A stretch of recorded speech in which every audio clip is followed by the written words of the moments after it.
Hey everybody, welcome back to Pardon Will Live. It is Sunday night and the Sunday before Christmas. I hope you guys are doing fantastic. I definitely did not. I'm not phoning it in this week.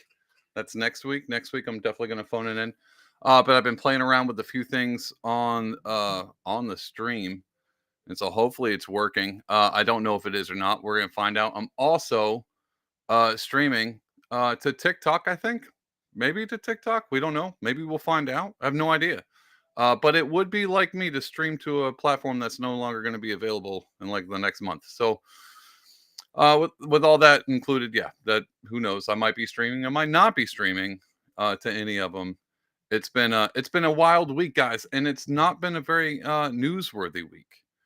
And so this week we're just gonna hang out. But before we get started and watch some videos and take a look at some stuff and go over our Christmas theme this week, um, we're gonna like and subscribe because we're a bunch of jabronis. And you can also go to, oh my gosh, see if I have this pulled up. You can go to Pardon Will. Let's do this. You can go to pardonwill.com and check it out. It's my website. Now here you can go, you can scroll down. You got all kinds of cool art. Again, you're not going to get any of this before Christmas because Christmas is like in 2 days. And so that's not going to happen. But if you're like, hey, I want to start the year off right, you can go right here and click right here, purchase. This is my book. It's art and poetry mix. I don't really promote it that often, but tonight, when we get to the end, I might actually read a poem from there. So you can go there, purchase that book, and start your year off right. It's got a good bunch of meditations, a lot of art in it. A lot of it's based off scripture and a bunch of great poems. You can check that out there, guys. I don't know if you've had a fantastic week. I had it. I wouldn't say it was fantastic, but I did have a week, and I'm still here, still hanging out with you guys. We're still having a good time. And chat is open. So feel free to hop in here and hang out with me. Again, not a busy news week, so we're just going to chat about a few things and watch some video clips and all that jazz. So the past 2 weeks, past 2 weeks will be the third week in a row in December. Been theming every episode, every Pardon Live over one of my favorite Christmas movies. The first one was Batman Returns, undoubtedly one of the best Christmas movies of all time. And then last week we did the best worst Christmas movie of all time, which was Star Wars Holiday Special, and we themed it over, how to deal with failure. And so I like to take a great Christmas movie, one of my absolute favorites, and use that as a theme for the podcast, and then pull a moral out of it to help us start the new year off on the right foot. On the right foot, guys. That's how we do. And so if you've read the title of this episode, you might already know where I'm going. And I probably should have pulled up an image of it, but either way, this theme is one of my absolute favorite Christmas movies of all time. Earnest Saves Christmas. Now, I don't know. I talked to my wife about that. She was like, "What kind of weirdo are you that you grew up with Ernest movies?" Ernest was my favorite, and absolute one of the favorite people. And to be honest, my favorite Ernest one is the Halloween episode. But we're talking about Christmas. And so this theme is Earnest Saves Christmas, and we're going to talk about that. But before we talk about that awesome, amazing movie, fight me in the chat if you don't think so. If you're like, I've never seen this Ernest character, who is he talking about? Yeah, this is like late 70s, early 80s, I think. Ernest was a comedian, I think, an actor, and he created his character. And then they made like 12 movies around this Ernest guy, and then sadly he died in 2000 at the age of 50. And I was like, age of 50, that's so young. I should look up how he died. Lung cancer. It's a Christmas nightmare. Lung cancer. Jim Varney, the actor who plays Ernest, passed away in 2000. And in honor of his memory, we're gonna theme this entire Pardon Will Live around one of his best works of art, Earnest Saves Christmas. Now, here's a short clip. I just picked one. There's a ton of great clips in there. I just picked one just so you can kind of get a feel for the movie. It's not super long, but you can kind of get a feel about what this movie was. And I'll explain the plot line right after this clip. So check this out. Sun getting to you? Oh, yes, it's not as bright at night. I'm usually here at night. There you go. Always keep an extra pair. Oh, thank you, Ernest. You know, I don't want to insult you or nothing, being as we just met and all, but you know who you kind of remind me of? Santa Claus? I guess you hear that a lot, huh? Oh, yes, but then it's to be expected. Because you look like him? Because I am him. Because you am him. Well, how about that? Yeah. So that's a little clip from Ernest Saves Christmas. And guys, I know you guys think I'm just probably joking, but it is actually one of the best movies, Christmas themed movies of all time. And I'm going to talk to you about why it's important and how this is going to tie into everything we talk about tonight. So let me give you the short plot line. Oh, by the way, if you were like, I absolutely have to see this movie, it's on Disney Plus. I think all the Ernest movies are stored on Disney. Back when Disney was wholesome, this movie fits right in. Old school Disney. I don't know if you caught in that little clip. There's a little religious context in there. And actually, this surprised me. Oh, we'll go to that in just a minute. So the whole theme of the Ernest Saves Christmas, which I think it's pretty unique, is there's no antagonist in the whole thing. It's basically Santa Claus has gotten too old and he needs to find a replacement. So he has somebody that he wants to replace, but he waited too long. So he's older. He's slipping in his age. And Ernest finds basically Santa Claus and helps him not only find the guy he's going to replace himself and become the new Santa, but also helps convince him, and then also helps people find their own way along the path. So there's actually not a villain. There's no like Jack Frost. It's just an adventure story with a lot of slapstick comedy, a lot of good times throughout the whole thing, a lot of dumb jokes, a lot of silliness, and a lot of wholesomeness. And that's the thing I love about the Ernest movies. All of the Ernest movies are fairly wholesome all the way down to the bone. And this one is in particular, but one of the reasons why I think this is an uh, extremely important movie is because actually a lot of our modern Christmas movies pulled a ton. So this whole, you remember that Santa Claus with Tim Allen, another great movie? Well, I think the third one of them, he's got one of them. Either way, basically one of them, Martin Short. I don't remember what character he is. Convinces him to let go of being Santa, and so he's got to find a way back to becoming Santa. It's kind of the same thing. He ran out of time, and it's just kind of the storyline where he's trying to get to become Santa again, and convince people that it's the right thing. So they kind of pulled a little bit of that storyline along with the first Santa Claus movie, of him becoming Santa and trying to convince himself and other people that he is Santa. That pulls directly from this particular Ernest Saves Christmas. Not only that, but in the movie, the guy who's going to replace Santa is an actor. He has a kids show that was somewhat failing. Almost played this clip, but I don't think you guys really. If you want to see the movie, you can go watch the whole movie. But he's an actor, and he's about to sign over onto a movie deal. But he doesn't like where the movie they're really rude. They want him to say a bunch of cuss words, stuff like that. And he's had like a kids show his entire life, and he just wants to bring wholesomeness to kids. And so he has this temptation: do I follow my acting career into a thing that I don't want to? It's very corporate. Same with the Santa Claus thing, trying to fight that corporate feel of Christmas, and try not to let it destroy the wholesomeness that is Christmas. So a lot of Christmas movies, I mean, it goes all the way back to Christmas Vacation. A lot of main Christmas movies nowadays pull themes from Ernest Saves Christmas because it's a classic, and it was in before all the others. First in, best dressed. I don't care what you think. Phenomenal movie, and that's what I wanted to theme tonight over is being earnest. There's this scripture in the Bible that says to be innocent as a dove and shrewd as a viper. And so the basic meaning is be innocent in all that you do. And that's where I correlate the earnest thing. So earnest basically means to be, not earnest, the character. Earnest basically means to be sincere and committed. And that's how I feel when in that scripture, innocent as a dove, be sincere about everything, be honest and be committed to those things. But there's a second part of that scripture, to be shrewd as a viper, meaning being super smart, being very cunning in all the things that you do. So don't just be gullible and innocent at the same time, but also be have your wits about you.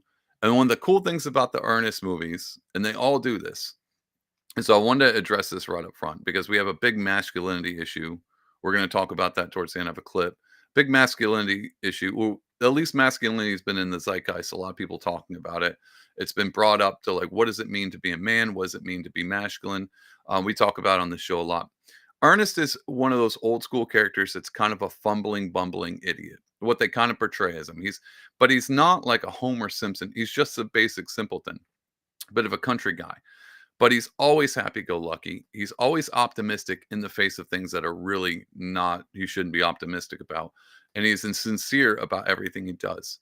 And so he has that persona about him, a bit gullible, a simpleton, um, not a lot of depth to him, and he's always optimistic. So he's always kind of being taken advantage of a lot.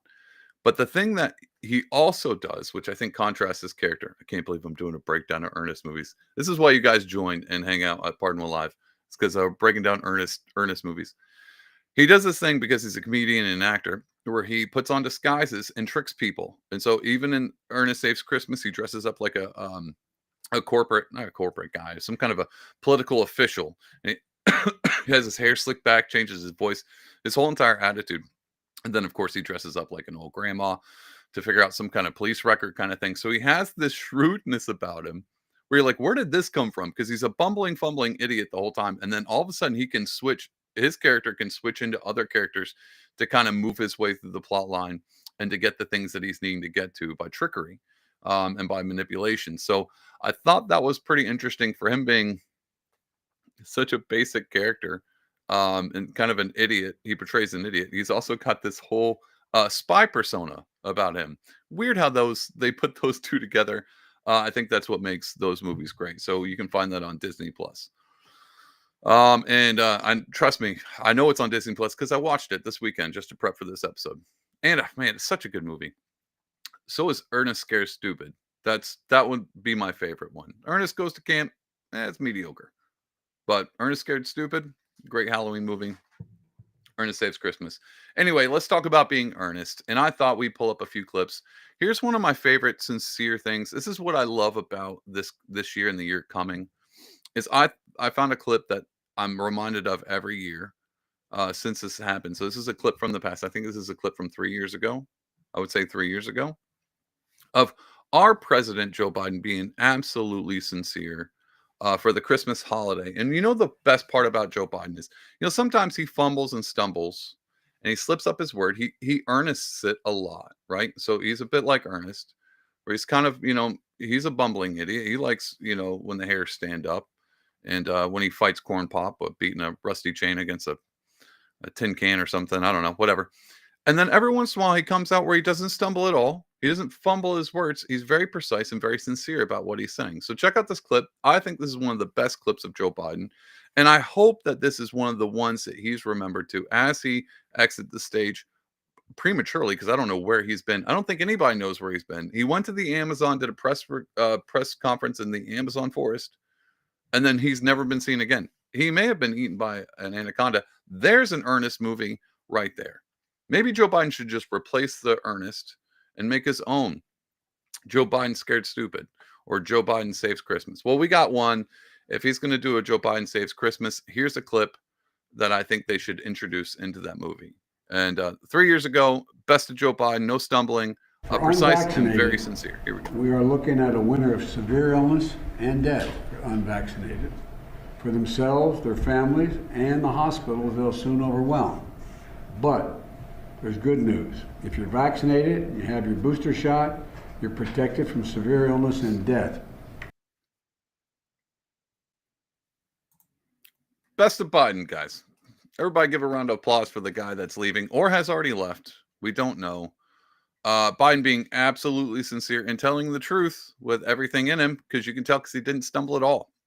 He had no problems smoothing right over those phrases about illness and death and how you should be extra vaxxed and extra boosted, or just death awaits. And so I thought, with this being the last year of Biden presidency, we would highlight his best moments. That to me will be the one I remember for years to come. I will never forget. I haven't forgot that. Every year I think about that particular clip and how amazing that was to hear the president threaten me, because I would have said it was a warning, but that was a bit of a threat at that time. threatened me, and it would have just been the first of many. So that was pretty cool. Joe Biden being earnest and sincere in that one. Guys, one of the things that we talked about this year too, and this one's the hardest for me to tie into the theme. And so I'm going to be earnest and sincere about this clip that we're about to watch has nothing to do with anything about being earnest or sincere. The only way I can tie this clip in is because it's remember when I talked about all politicians and people are just theater kids when they came out with that white dudes for Kamala commercial, and it was just theater kids pretending to be average people, and I always talked about Tim Walz being a theater kid, and it seems like every politician you was basically a theater kid.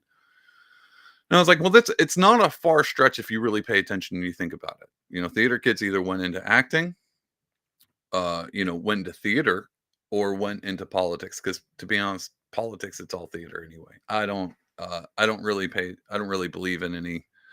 I have a hard time believing politicians are actually who they portray themselves to be, even when they do things like long form podcasts.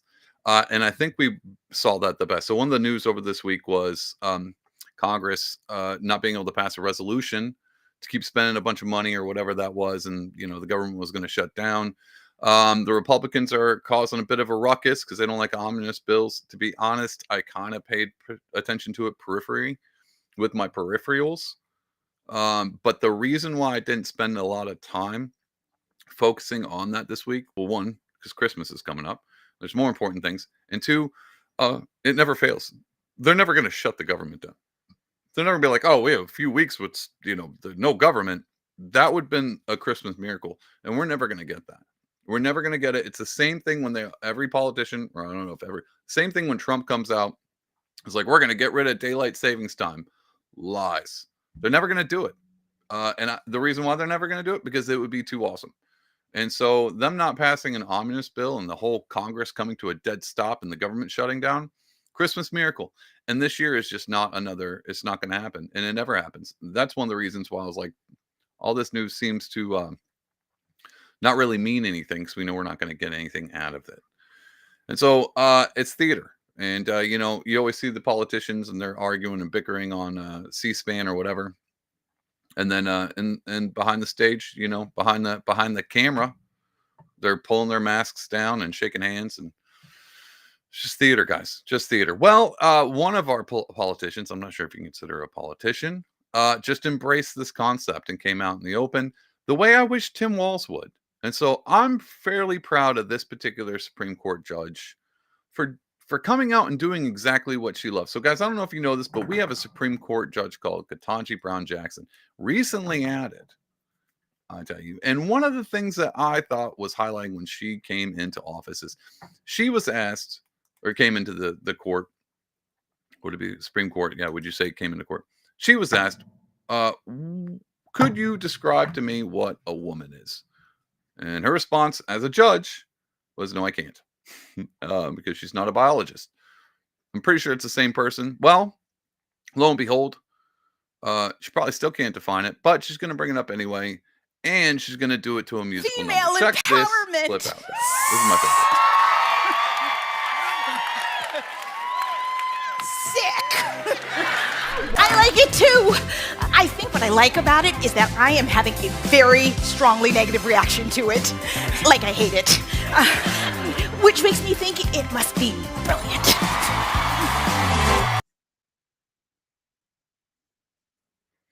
Theater kids, guys, they're all theater kids. They're all theater kids. It's all they ever wanted to do. They only wanted to be on Broadway. And instead, they were like, well, I want to go to Broadway, but I'm probably not going to make it because it's really difficult. Instead, I'll just run for the highest court in the land. That's easier than getting on Broadway. And then once I get on the highest court of the land, then I can do Broadway. Genius move by her, by the way. And she's all about female empowerment, even though she's not quite sure what a female is. Let's just push that one off to the side. Female empowerment. I'm happy for this empowered female because she's living her dreams, guys. Living her dreams. It's every time you see a politician, they're like, I'm a servant of the people. Well, until you get that acting gig, because that's really what they're going for. You can't convince me otherwise. They were all theater kids, and again, you have two options when you're a theater kid.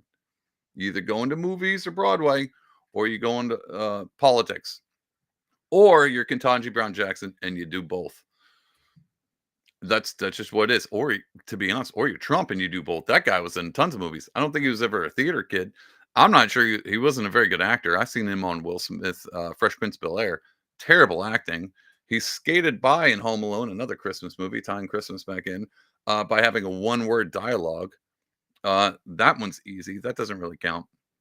I don't think Trump's a theater kid, but you know who else was a great actor?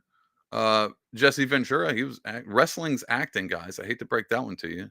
Not only is wrestling fake and it's acting, Santa Claus is real. I'm joking. Just in case someone's kids watching. Santa Claus is absolutely real, and wrestling is real too. It's not fake. So I don't know if we can count Jesse Ventura. Arnold Schwarzenegger, actor, becomes politician. He was kind of in his bodybuilding thing. I don't know. I'm trying to think of all the actors, politicians, mashups. Really, the Female only best one we have empowerment. is Ketanji. She's, I mean, how do you get better than this? This is perfect. Sick. This is friggin' perfect. You absolutely know Tim Walz is furious. He's like, we didn't get elected and I'm not on Broadway. You know he is pissed. He's jazz hands, and well, he's not even meaning to. It's angry jazz hands. He's doing that angry dancing all over Pittsburgh right now. Just what was that movie? Footloose? I don't remember. Either way, Tim Walz is mad, and that's the reason why I'm happy for Ketanji Brown Jackson. It's because she's living her dream and she's pissing Tim Walz off. And so here, it's a Christmas miracle for Ketanji and me. Super excited to have her living her dreams, guys. You know what? At least people are honest about who they are. And I think that's the important thing about this year coming up. Being earnest and being sincere is kind of an important thing. And this is why I bring it all, and no jokes aside, not even some of the jokes aside. One of the best things about the Earnest movies is it's not necessarily terrible to be a fumbling, bumbling idiot all the time. Because one of the things is it does make you self-aware of the important things in life. And one of the things I think why I like that fumbling, bumbling, because it does coincide with being completely and perpetually optimistic, having that white pill, like constantly looking for the best in every outcome, constantly being hopeful. And I think that's the main thing about, and that's just not this particular Earnest movie. That's all the Earnest movies. He's always hopeful. He's always looking out for the best of people. He's always looking out for the best outcomes. And I think that would be a great lesson for all of us this year. Look, I mean, it's one thing because, the election happened and that's over. And I'm sure everybody's excited that this friggin' year is done with. But I also thought, how hard is it to be perpetually optimistic, especially in our day and age, even no matter if the guy you voted for won? And one of the things that I think is this whole politics thing where it's fun and it's a good time, and you can start a podcast, do a live show at 8:30 on Sundays called Pardon Will Live. It's a great time, but it's also a great way to test your optimism, to kind of look at the world around you and go, are we okay? Are we doing okay? Are we going to be okay? And I think that's a good trick for everybody to start practicing this year. Next time you're in a situation where you're looking at the world and you're online too much and you haven't touched grass in a long time, and you start going, good God, it's getting scary out there. Just remember Ernest. Be like, what would Ernest do? WWED. What? That was weird. What would Ernest do in this situation? You know what he wouldn't do? He wouldn't give up, and he tried to find the silver lining in everything. So I got another clip. This can work both ways. So we're going to watch it, and I'm going to try to remember exactly how this works both ways. Because this is just to right off the bat, this is one of those clips where I watched it and I was like, oh God, oh God, where are we? Like this is a bad place to be. But at the same time, a lot of people in this clip, or at least in the background of this clip, are are looking at the silver lining of everything. So here's a clip from SNL that was last night. I know you guys are big fans of SNL. You watch it every week, so you've probably seen this clip. I, on the other hand, do not watch SNL. But to be honest, the only good thing about SNL is their weekend updates. And so I got a clip from the weekend update. I didn't watch this last night, but I did see this today. Let's watch this clip, and we're going to practice being optimistic in the world that we live in. Here's a fun clip I think we should all enjoy. And just pay attention to the reaction of the audience.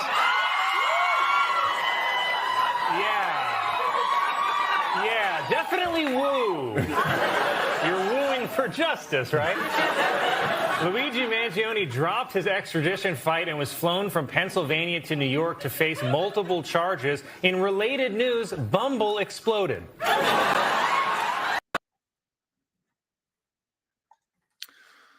So I'm going to leave that there. So this is one of those things where, like, you can tell Colin Jost, you could tell he was not expecting that particular reaction. So for anyone living under a rock, Luigi Mangione is the guy who murdered that or allegedly murdered that CEO of United Healthcare. And so even in this joke, he's talking about how women are infatuated with this guy, which is, I mean, women did write to Ted Bundy. And constantly you hear stories about that all the time. So that's not much of a surprise. But it is a little surprising that, because before he could even get to his joke about Bumble blowing up, which is insinuating that women are infatuated with this guy, this Luigi guy, I watched this and I was like, this is oddly terrifying. Oddly terrifying. And we covered it really quickly on 2 weeks ago when I was talking about Batman Returns and the vigilantism of it. But number one, I thought it to be a bit of a joke, but the fact that this is on SNL, it's on SNL, and they're cheering for a murderer, and it's not even like, well, I mean, allegedly, but like, bro, for a murderer, they're cheering for a murderer. So I thought this would be. Let's watch it one more time, just Luigi so in case I'm Mangione dropped. mess that up. Yeah, definitely woo. You're wooing for justice, right? Luigi. See, at least Colin Jost had the self-awareness to be like, that's weird. And that's the white pill. That's the Earnest Saves Christmas out of the whole thing. As yet, while it's crazy that the audience is cheering for this guy, it's at least somewhat reassuring that even Colin Jost was like, oh my God, what kind of monster have I created? Well, that's the truth of it. So hopefully you're not super dismayed about the coming year. Hopefully you're not worried that it's going to be hellacious and that people are going to cheer for murderers, assassins. To be honest, it's somewhat least impressive. It's okay. So here's the thing. Here's where this is where it throws me off about the Luigi. Number one, didn't even wear a cool Batman costume automatically in the book. He's a young kid. He's somewhat Ivy League, but if you've seen anything he wrote or written in his manifesto, he should have chat GPT'd it because that was bad. He was wearing exactly what he wore when he did it. He had all the evidence on him. He's not a smart cat. Or he wanted to get caught, but even then, that even makes you less smart. So there's nothing about this guy that should be idolized at all. Like, there's nothing. If it was a Tony Soprano, and then they're still struggling, then that's one thing. Be like, oh, this guy's an assassin. Or if he was even or anything, but he turns out to be an Earnest. This is as if Earnest was like, I hate the healthcare system, so I'm going to take out a CEO, which is not going to do anything to the system.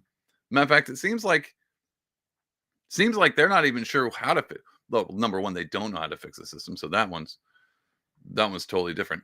But if you were to going to solve the healthcare system, this might be the last thing you did. So he's complete idiot. And he's just being cheered for. The way I cheer for Earnest is he's being cheered for. So it's basically Earnest shoots a CEO, and women love it. Women love it. At least Colin Jost. is self-aware enough to be like, that's worrisome. That's worrisome, guys. But silver lining, um, I don't know what the silver lining of that is, other than Colin Jost realizing it. That was a hard one to tie into this Ernest thing, guys. I don't know if you know this. This is actually kind of difficult tying all these movies, and I'm glad this will be the last week that I'm doing it. But I definitely hope that you stay earnest in all the things that you do. And this coming year, I think it's going to be important to be sincere. I think one of the best qualities about a person is their sincerity. And I think that's at the times when it becomes the most hardest, because even when even when things get really difficult, like you look at the world and they're cheering for a murderer, and you're like, oh my god, and he's not even impressive. At least you know that somebody out there is Colin Jost being like, I don't think so, or at least you got other podcasts being like, this might be a bad route to go with, and so you can be sincere in your worry, and be earnest about your sins. I'm struggling so hard. This is so this is so freaking difficult. But you know what? The reason it's difficult is because I'm terrible with segues. So you know why you can be really earnest and sincere is if you go and support your local friends and artists. Guys, if you go to whotouchedit.com, it's my friend's company called Who Touched the Thermostat. He's got merch. He's got graphic tees. If you're an anarchist, you're a libertarian, you're a Christian, got some cool stuff on there. All of the above. Go there and check out his stuff. I've got a Ruby Ridge t-shirt that's pretty rad. I wish I would have done an art piece for it. But it's a cool shirt. They're comfortable. They're great quality. And it's accompanied by somebody I know, and legit great guy, great family man. Is just out there making a ton of cool t-shirts so you can support your beliefs and your convictions on your chest and wear it out loud and proud. And so go to whotouchedit.com. That's my buddy and his company, Who Touched the Thermostat. That's why I was struggling. I was like, how do I segue Earnest Saves Christmas into Earnest Saves t-shirts? Could have done something like that. I don't know. I couldn't figure that one out. I couldn't put those all together.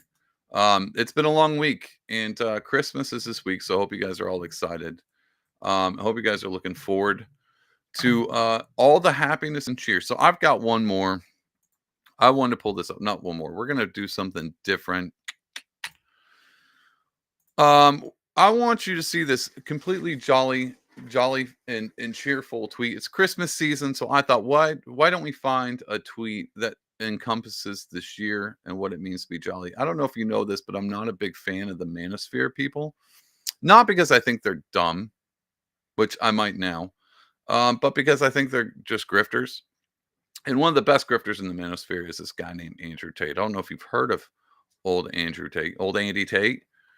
But Andy Tate had a Christmas message for you guys, and I thought I'd share it and we could talk about it, because I think being sincere and committed to staying optimistic and being positive about the season, I thought we'd pop in on old Andy Tate, see what Andy had to say. So here's a tweet from Andy Tate, and I'm going to read this out for anybody who's just listening.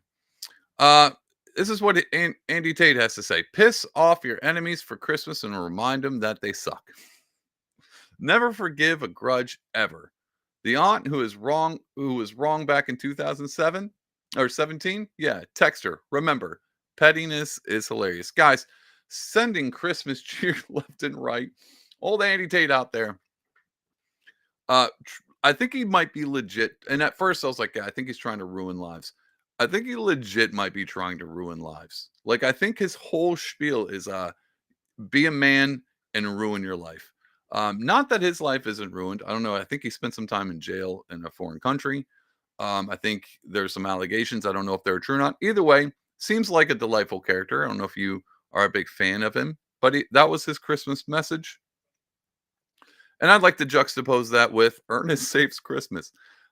If there was to be an antagonist in that movie, if there was supposed to be an evil villain, I would definitely pick Andy, because that is the complete opposite message of Christmas. Like the complete and utter opposite. Now I know Andy's not I know Mr. Tate's not a Christian.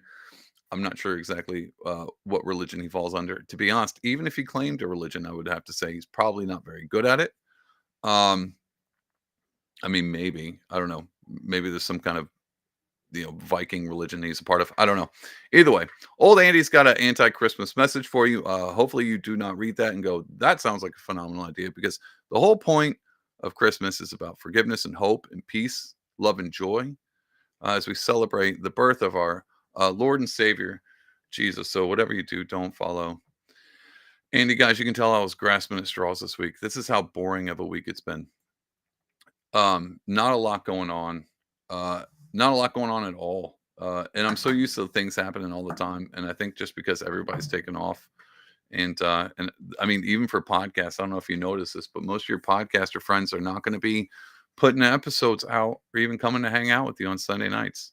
But I am, and I'm earnestly doing this podcast thing now, and I'm going to do it throughout into the following year. So I thought it'd be a fun time to tell you about my plan for this coming year. Real quickly, and then we're going to go to one last clip I want to talk about. So my plan for this year. So I've been doing this live stream for about a year now, but the podcast has been around for 5 years or so.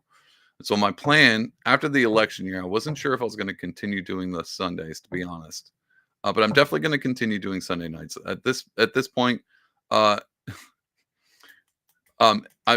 do my best to try not to phone it in every time, but definitely going to be here back next Sunday. I think I'm going to do a Q&A.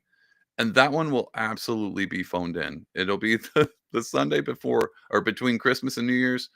I might have some clips unless something crazy happens. Definitely going to phone that one in. Might do a Q&A, answer some of your questions. Might just pick topics. You guys pick the topics and we'll chat about them. But coming in January and then throughout the next year, I'm definitely going to continue doing this. But I think I'm going to move into doing some other live stream stuff as well. I'm also an artist. I don't know if you guys know that. And I think I'm going to dedicate some time to doing live streaming, doing this exact thing, except for talking about cultural stuff while doing art at the same time. And so just in case you were like, well, the election year's over, I wonder if old Pardon Will is going to stick it out and keep doing this fun thing every Sunday night. And the truth is I am.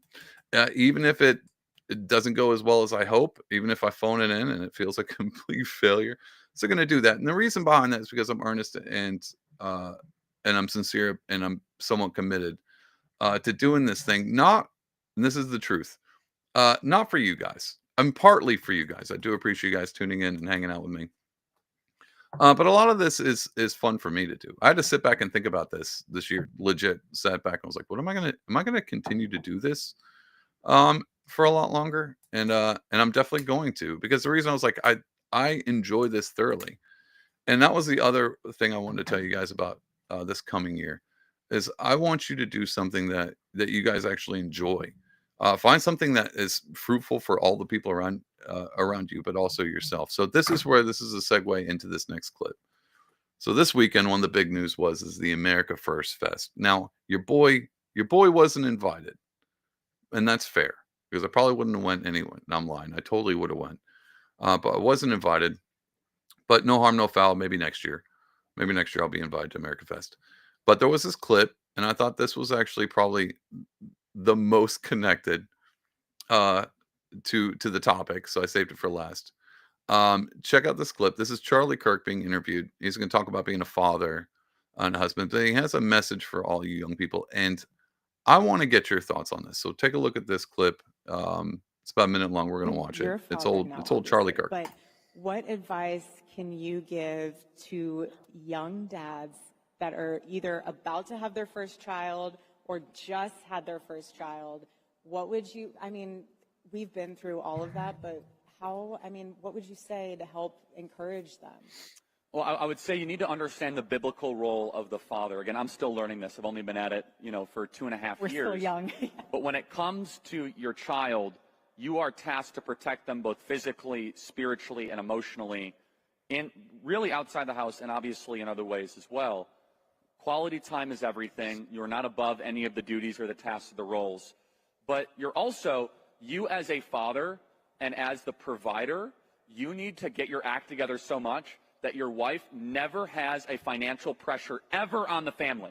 And if you have not done that, then you got to get your act together. And let me tell the men out there, you do not spend a dime on video games or sports games or things for yourself until your wife does not have to worry about finances. You come last in the family when it comes to finances, period. That is your job.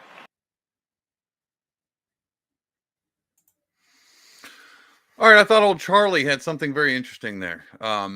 So the thing that's interesting about it is because I understand the point, but I totally wholeheartedly disagree. Not with the you become your last in the family. That I definitely think he was spot on. I think as a provider, no matter what you are, if you're a dude, speaking of masculinity and juxtaposing Andrew Tate, that definitely kind of felt Andrew Tate-ish. Um, Actually, no, it didn't. But I disagree with Charlie too. I don't. I don't necessarily. I think. Well, obviously, I know he's talking to young men who are probably sitting on the couch playing video games while their family suffers. So I think he was trying to speak to them directly, but he said a lot of things in general. And so I wanted to talk about that for a minute because I think the point of being a man of the household and taking the fiery arrows from the world to protect your family is absolutely true.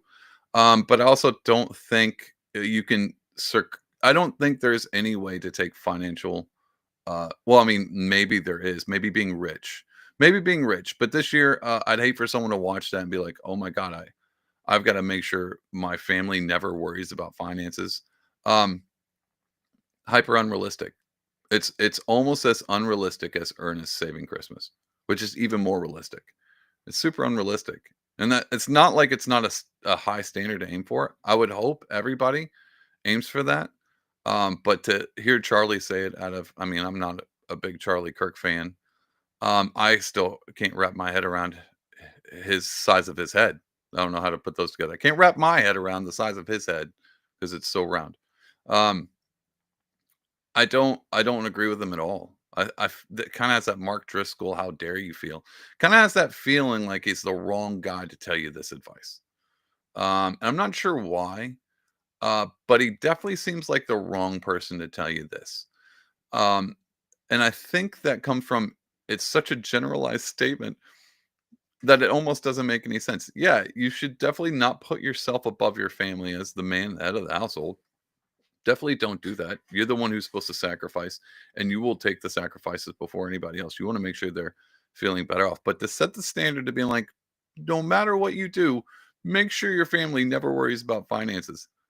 Bro, in this economy, in this one, and to be honest, guys, I don't think this economy is going to get that much better. Um, I wasn't a fan of tariffs back when Trump brought them up, but I'll still, lo and behold, I'm still not a fan of tariffs. I don't think this is going to get much better. And to be like, hey, young man out there, the part I do agree with, like, don't waste your money on video games and watching sports balls. I get that, but but it just seems so. There was something disingenuous about what he said, and I don't think it was about exactly what he said. I think it was about him saying it, and that's what I mean about being earnest and sincere. He didn't seem sincere. That didn't seem sincere at all.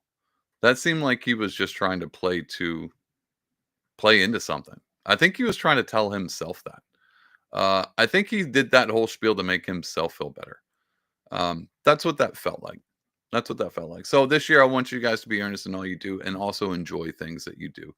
One of the reasons why it's difficult to deal with finances and struggle and put your family first when you want to do other things like maybe play video games or sports ball, it's because you're not passionate in what you do anyway.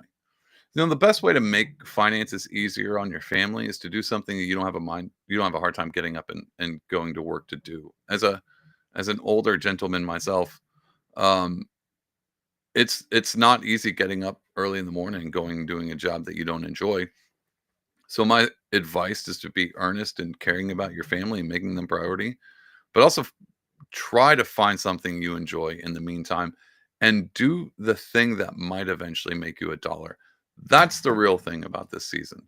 Um, if you have something you enjoy, that's a hobby, try to figure out a way to monetize it. This sounds like something Andrew Tate would say.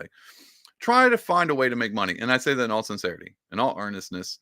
Um, find you something that you enjoy and try to make it something into try to create something, try to build something. Don't just consume it. And I think if you do that, even if it's like, what if you like fishing? I'm not saying go and enter Bass Pro Shop tournaments, but I'm saying utilize it for a profit. And when I mean profit, I don't mean finance. This is why the finance thing is so stupid to me, because a lot of times you can. Okay, all cards on the table. I'm not going to say this about old Charlie Kirk, but if his main focus is making sure that his wife doesn't ever worry about finances, it makes me wonder if he worries about her emotionally at all. Because what if he seems like he might be the kind of guy who, when he gets in a fight with his wife and she's like, "You're never here anymore," and he's like, "I've got Turning Point USA," and she's like, "Well, you don't emotionally satisfy me." He's like, "Are all the bills paid?" That kind of argument. You know the argument I'm talking about, the one I've had multiple times. Do you like a roof over your head? You ever hear that one? Well, this is what it takes to have that roof over your head. That's the kind of thing that it sounds like he's saying. It's like, make sure out of all things to be a good dad, a good father, and a good husband is to neglect your family to make sure you provide for them. And I think that provision thing extends beyond just finances. Now, I definitely don't think you neglect your family to play Fallout 4, which I've never done. Definitely have not done that. And especially not the new GTA coming out. Definitely don't neglect your family, but make sure to do something you love. You'll resent your family a lot less if you're actually doing the things that you love for your family as well. That's the lesson we got from Ernest Saves Christmas. Do the thing you love. You know what Ernest loves to do? He loves to save things. Um, Saving summer camps, saving Halloween, saving Christmas, and that's his passion is to help people. And so Ernest is not financially strong. He's super poor, not super poor, but he's definitely he's a man of little means, and he finds a way to help others out when they most need it, to sacrifice his own time. But the best part about him doing it is he's not doing it with resentment. He's doing it out of love and care, because that's what he's passionate about. So, guys, this year, 2025, find something you're passionate about and do it, especially if it helps other people out, because that's really the main point. So, if going fishing's your passion, um, bring your family along, or I don't know. You figure it out. Fishing's not my passion. This is your job. I'm not going to tell you what to do. I'm not Charlie Kirk over here. I ain't Andy Tate. I'm not going to get any kind of nonsense like that out of me, guys. Thanks for hanging out. Thanks for hanging out this time. It's the Christmas season. You got a few more days. Hopefully, you did all your Christmas shopping. And if you haven't done all your Christmas shopping, and you're like, well, what am I? I don't know what to get for this person.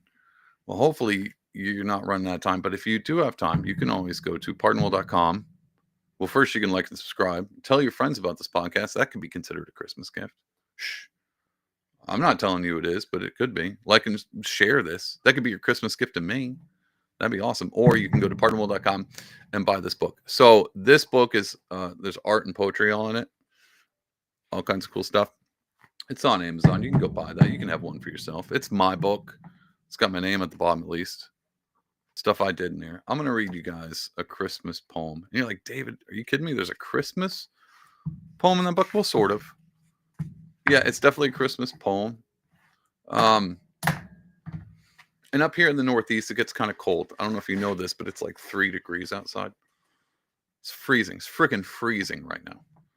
And so I thought to end this off, we do this very Christmassy. I light the fire and dim the lights, but I would read you a Christmas poem to set you off for the week, to get you in the right headspace. Thought that's what I would do. And by the way, if you live in a city up in the Northeast, you know that when it gets cold, everybody shrinks into their houses and no one goes out because it's too cold to go out. But during the summertime, because they've been cooped up all the time, people get wild and crazy during the summer, especially in the summer of 2020. Just joking. No, they did definitely do that too. Anyway, I wrote this poem. It's called Silent Night in the City. It's about living up in the Northeast during the wintertime. Man, I really wish I could I should have lit like a candle and then the lights. Very Charles Dickenish. All right, here's Silent Night in the City. The cold is settled, stretched long its cascade. Welcome its return with joy and disdain. For the summer had fought and did lay its claim, but now retreats with its own tales of fame. In each age we see each season's parade, one loud and cheery with the full band in sway, and the other dark and chilled with a dirge to play, while in the city we shrink to hibernate. Now July's heat and its thrills recoil and so do the thoughts of the farmer's toil.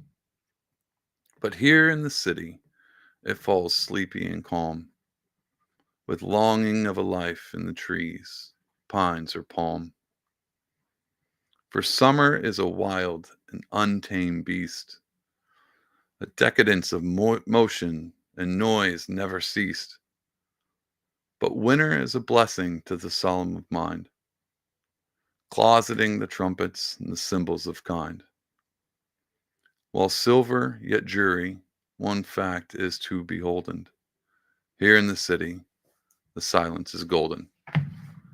The end, guys. That's a little poetry to send you off. Merry Christmas. Hope you have a wonderful time. Again, stay positive, stay perpetually white-pilled, optimistic, just like Ernest would do. That's Ernest's advice for you. Don't get caught up in the humble and bustle. Don't get mad at people for no reason. Don't do what Andy Tate says. Andy Tate's a moron. He's a rich moron, but he's definitely a moron. And I hate to tell you this, you're probably more happy than he is. I don't know that for a fact, but I'd probably put some money on it. We got one more comment coming in. It is Michael Giuliano. This is send you guys off. Better fish some of that Pardon Will merch and donate to Trump Fragrance. Yeah, that's right. Last week I talked about Trump's Fragrance Fund. You can definitely go to my website and you can donate to my fragrance fund. I will get me some Trump fragrance. My problem was he came out with watches now too. Well, how am I supposed to keep up? This guy's dropping all kinds of fun stuff. NFTs, Bibles, fragrances, watches. But to be honest, the cologne, Trump cologne, that's on my Christmas list. Thank you, Michael. Guys, I appreciate you tuning in this week. Come back next week. Don't make it a lonely one. I know everybody's doing things and all your podcasters are off, so you're not used to having people live stream on the Sunday between Christmas and New Year's. Is a really weird time. I'll be here. I'll be hanging out. And do not make me sit here and read poetry the whole time, because if no one shows up, and that's all I'm doing. Is I'm gonna watch one video, probably Batman Returns. I'm gonna watch Batman Returns, and then I'm gonna read some poetry. If you guys don't show up, probably be a Q&A. So if you want, you can DM me or go to any of my socials, ask a question. Matter of fact, that's probably good advice. I should say that. Why don't you hit me up? You can go to pardonable.com and you can find my email there. You can comment there, ask a question. I'll answer all your questions. Anything's on the table, put it down there. Even if I don't have the answer, I'll read your question and tell you I don't have the answer. But go to any of my socials. You can find all my socials on pardonable.com too. Go there and DM me your question, long or short. I'll read them out. We'll have a good time next week here at Sunday. Oh, and I've got an interview I did this week. It's going to be coming out the day after Christmas. It's a Pardon Will podcast holiday special where I sit down with my friend Liam Layton. He's also known as The Plant Slant. Big following on TikTok, big following on YouTube and all that. He's just social media guy. Talks about health. We cover all kinds of conspiracies. It's a good time. It has nothing to do with Christmas, but I'm calling it a holiday special because it can. Because it's my podcast and I do what I want. Guys, I hope you have a phenomenal week. Make sure to celebrate Jesus and love your family and live in the moment. Guys, appreciate you. Love you.